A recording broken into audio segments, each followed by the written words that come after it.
Vice Mayor? Thank you, Mayor. I'll be brief this evening. First of all, I'm still, we're transitioning, if you will, from the big week we had last week, and I'm very grateful to be able to serve our community for another term. But I do want to speak to a couple of issues I'm going to be looking at very strongly, at least for the next 6 months, the next year, because they're really starting to weigh more heavily on our minds, and that is the roads. We're going to have to come up with some sort of a program, something that we can do to get these roads done. They're not going to fix themselves. Potholes do not fix themselves. We're going to have to find a revenue stream. We're going to have to do something. But we're going to have to really start having that discussion again about getting our streets done. It's we just can't continue to kick this can down the road. That's been done for probably a generation or so. We just absolutely positively have to deal with these roads. The other thing is we really need to get this casino building and the pool situation squared away financially. Because I think we're getting to the point now where the economy is getting better. We're seeing new investment in the city. We're seeing more and more traffic downtown. And I'm hearing more and more folks talk about the parking situation. I think we're going to have to start looking at some sort of a parking plan, if you will, for the future. And I'm not suggesting parking meters. So for all of you folks listening out there, I'm not suggesting parking meters at all. But I think we need to take a hard look at our parking needs downtown because they are starting to intensify. And as we get the casino and the pool budgeting concerns rectified, I think I may be able to come back with a suggestion on how we might move forward with fixing some of our parking downtown. And by fixing the pool and the casino, I don't mean by unduly impacting the parking revenues that we currently have at the beach. And I certainly don't advocate for an increase of rates, parking meter rates at the beach. So those are the two key things I'll be focusing on in the short term, because I think they're really critical to our long-term success. Thank you. Thank you. Commissioner McBoy? Yes, a couple of things. I apologize that I was not here over the weekend and had to be fairly brief on Friday. I joined an Explorer Post, science-based Explorer Post of young folks on a trip down to the Keys. And relevant to the Water Conservation Month, was pleased to learn a number of new plants that turn out to have a lot of overlap with scrub habitats, which is what we are, and gives us more opportunities for xeriscaping water conservation in our own community here. Unrelated item to that, I understood from the newspaper that there were discussions ongoing with some of the commissioners, or potentially ongoing, I'm not sure, and city staff regarding, again, a ballpark in John Prince Park. I guess I would ask that, since that is something that in the past when that came up, there was a lot of concern about it in the community, and certainly not uniform approval of that idea. I would ask that any discussions that are happening, that we be informed here on the commission. And although John Prince Park is not part of the city of Lake Worth, it's county property, it is public property, and I want to be very clear of my own personal position as commissioner and what I hear from a lot of residents in Lake Worth, which is that we are extremely opposed to the idea of privatization of public property, public assets. So to the extent that this would involve transferring something that the public understood was part of their public parks, moving that to a private ballpark is not something that I voted against it before, and I would continue, and I would ask that there be respect for the concerns of the community on that one. A lot of people have expressed an interest in the work going on west of Boutwell Road in the Park of Commerce, and I'd like to see a report, if there's somebody here who can give that at the appropriate time this evening, on exactly who is building what, because there's quite a bit of construction out there. I think people would like to see that, and just to be aware of what's going on. Another one that comes from a number of people in the community have raised the concern that that the projected amounts that the city would put into the Park of Commerce are quite substantial. Some of it may come from grants, some of it may come from city funds, some of it clearly is projected to come from city funds, which is taxpayer money. We're talking multiple millions of dollars, and to my knowledge, I have not seen a financial or economic analysis of the return on investment for that.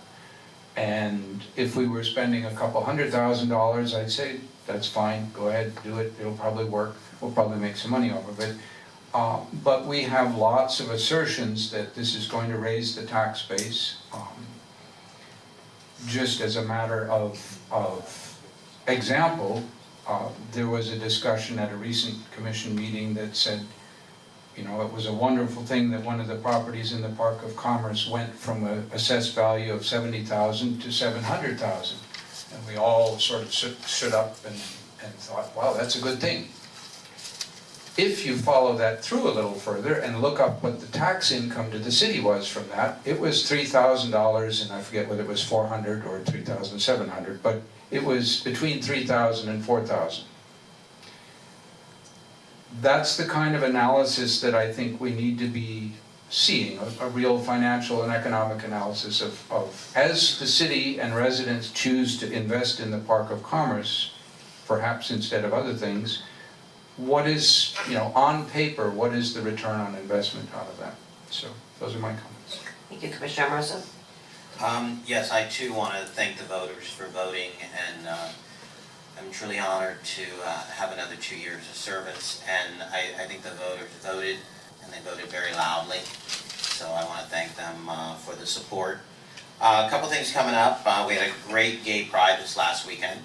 Some of us were there, and it was a great turnout. Thanks Compass and all the volunteers for showing up.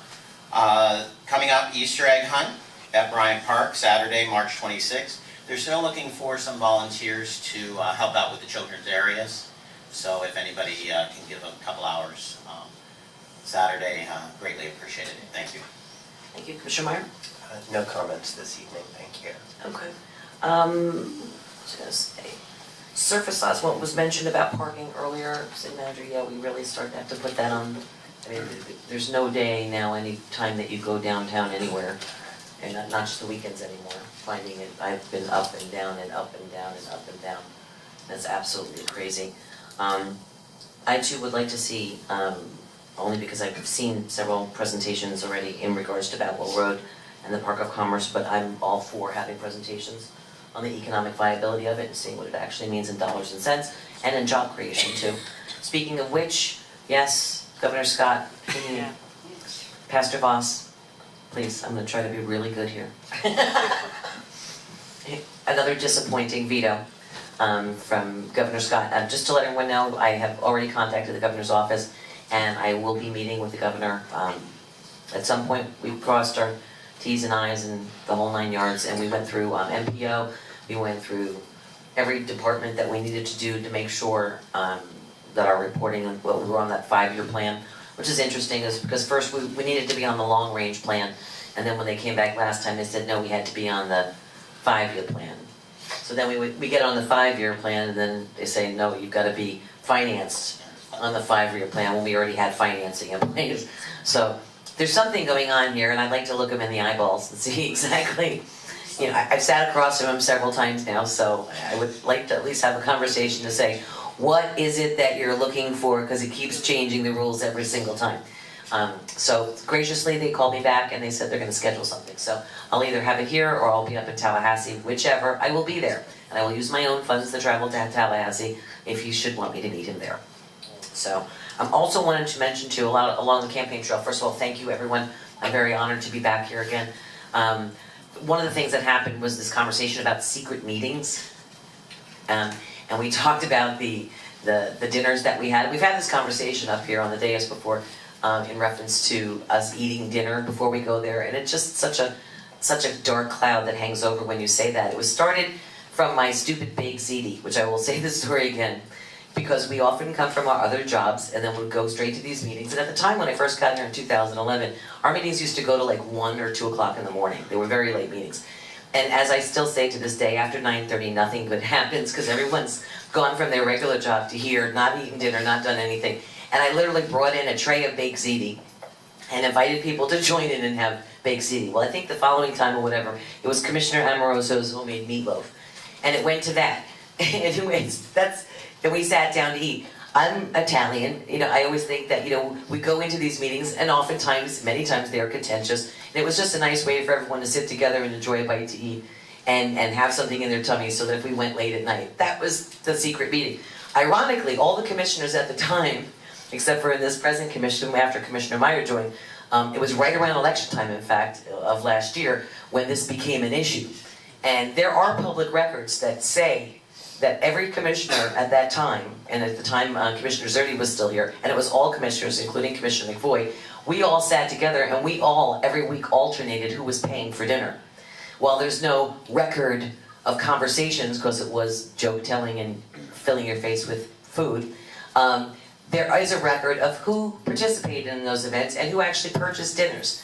And I asked for a copy of that, and I paid my $1.50 for copies of that. And anybody who would like copies of that so-called secret meeting that existed will see every commissioner on there, and every commissioner, and what they bought. I think there was pizza and salad and Chinese food and everything else, and everyone participated in them. And if anybody would like those records, I'd like to put an end to that conversation. Thank you very much. Moving on. Public participation of non-agenda items and consent agenda items. John Faust is up first, Commissioner Mayor, with Miriam Polisi coming second. Madam Mayor, might I be recognized before we move to the next item? I just was making my commissioner comments, and there usually isn't a going back and forth on commissioner comments, but thank you. John Faust, followed by Miriam I guess Polisi. I'm not recognized, is that what you're saying? We didn't go back and forth with everybody else's comments, and that was my comment for my commissioner's comments. Thank you. John, you're up.